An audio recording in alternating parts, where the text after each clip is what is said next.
Assalamualaikum warahmatullahi wabarakatuh. Saya Anissa Trianita dari kelas PMT 6C. Pada video ini, saya akan menjelaskan bagian dari multimedia pembelajaran. Ini adalah bagian yang telah saya buat. Nah, yang akan dibahas pertama adalah makna dari multimedia. Makna multimedia terbagi menjadi dua, yaitu makna multimedia sebelum tahun 1980 dan makna multimedia setelah tahun 1980. Untuk makna multimedia sebelum tahun 1980 itu adalah kumpulan dari berbagai peralatan media berbeda yang digunakan untuk menyajikan materi pelajaran, misalnya tulisan, grafik, gambar dalam kertas karton yang ditempelkan di dinding. Sedangkan makna multimedia setelah tahun 1980 itu adalah penyajian informasi secara interaktif dan terintegrasi yang mencakup teks, gambar, suara, video, ataupun animasi. Selanjutnya, komponen dari multimedia. Komponen dari multimedia itu ada 5, yaitu ada teks, audio, video, grafis, foto ataupun gambar, dan animasi. Selanjutnya, pembagian multimedia berdasarkan penyajian. Nah, pembagian multimedia berdasarkan penyajian itu dibedakan menjadi dua, yaitu multimedia linear dan multimedia interaktif. Untuk multimedia linear itu adalah multimedia yang tidak dilengkapi dengan alat pengontrol apapun yang dapat dioperasikan oleh pengguna. Sedangkan multimedia interaktif itu adalah multimedia yang dilengkapi dengan pengontrol yang dapat dioperasikan oleh pengguna, sehingga pengguna dapat memilih apa yang dikehendaki untuk proses selanjutnya. Multimedia interaktif itu dibedakan menjadi dua, yaitu multimedia interaktif non-linear dan multimedia interaktif hierarki.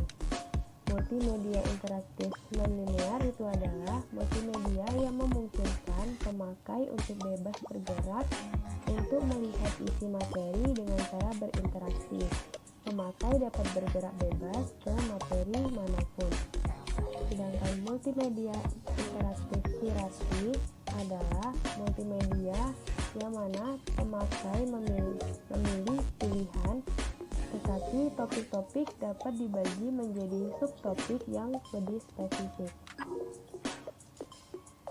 Selanjutnya, karakteristik dari multimedia interaktif, yaitu yang pertama, bersifat mandiri, dalam artian produk tersebut dijalankan berbasis komputer sebagai titik pusat dalam proses pembelajaran.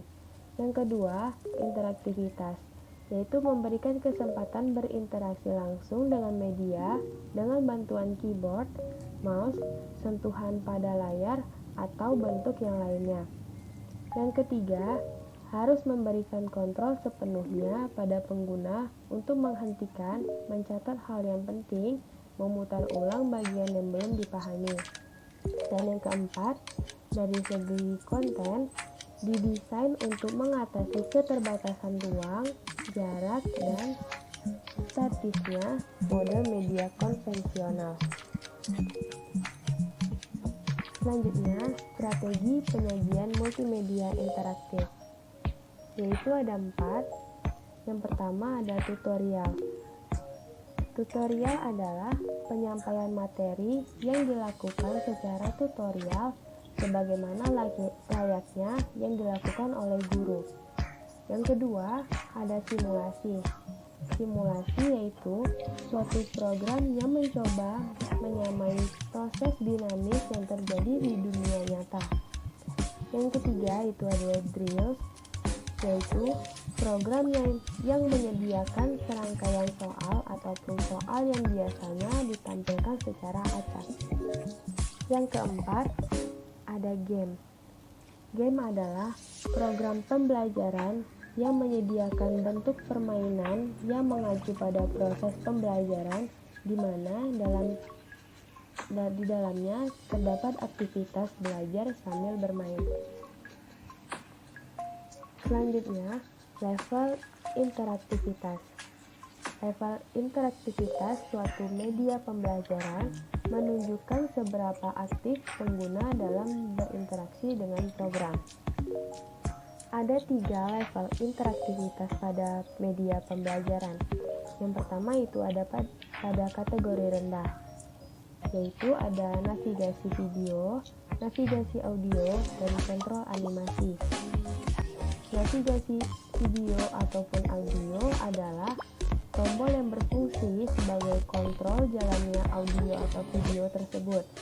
Pengguna dapat berinteraksi melalui tombol tersebut agar dapat memulai ataupun menghentikan video atau audio. Selanjutnya, kontrol animasi. Kontrol animasi adalah seperangkat tombol sebagai pengatur jalannya suatu animasi. Fungsi dari berbagai tombol tersebut dibuat sesuai dengan kebutuhan jenis animasi yang akan diatur. Selanjutnya ada level sedang. Nah, di level sedang itu ada 2, yaitu navigasi halaman dan kontrol menu atau link. Navigasi halaman yaitu seperangkat tombol yang berfungsi sebagai pengekspor setiap halaman multimedia pembelajaran interaktif, yaitu maju satu halaman berikutnya, mundur satu halaman sebelumnya, atau menuju halaman lainnya yang diinginkan. Sedangkan kontrol menu atau link itu adalah objek berupa tulisan, gambar, ataupun icon yang diberikan properti hyperlink, sehingga jika objek telah diberikan hyperlink diklik, maka multimedia pembelajaran interaktif akan menampilkan objek atau halaman yang diinginkan. Selanjutnya, level tinggi. Dalam level tinggi terdapat hypermap. Dalam media pembelajaran interaktif, hypermap adalah sekumpulan hyperlink berupa area yang membentuk area yang lebih besar, sehingga jika hyperlink dilintasi oleh kursor mouse, maka akan menampilkan pop-up deskripsi dari area tertentu. Yang kedua, respon feedback, yaitu interaktivitas berupa mekanisme aksi dan reaksi dari suatu program yang interaktif. Pengguna memberikan respon karena adanya perintah dari program, dan selanjutnya program memberikan umpan balik atau feedback. Yang ketiga ada drag and drop. Drag and drop merupakan aktivitas memindahkan objek dari satu tempat ke tempat lainnya dalam layer. Yang keempat ada control game, yang mana pada control game, pengguna sangat intensif terlibat dalam aktivitas ketika bermain game. Media pembelajaran interaktif model game sangat disukai oleh siswa karena siswa merasa seperti bermain. Yang kelima ada kontrol simulasi, yang mana pada kontrol simulasi pengguna dimungkinkan melakukan interupsi atas jalannya proses. Pengguna dapat memberikan input sehingga proses bisa berubah-ubah.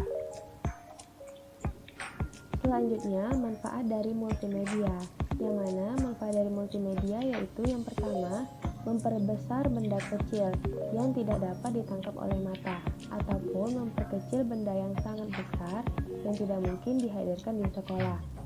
Yang kedua, menyajikan benda atau peristiwa yang kompleks, rumit, yang berlangsung cepat atau lambat seperti sistem tubuh manusia, bekerjanya suatu mesin, tata surya, perkembangan tumbuhan, dan lain sebagainya.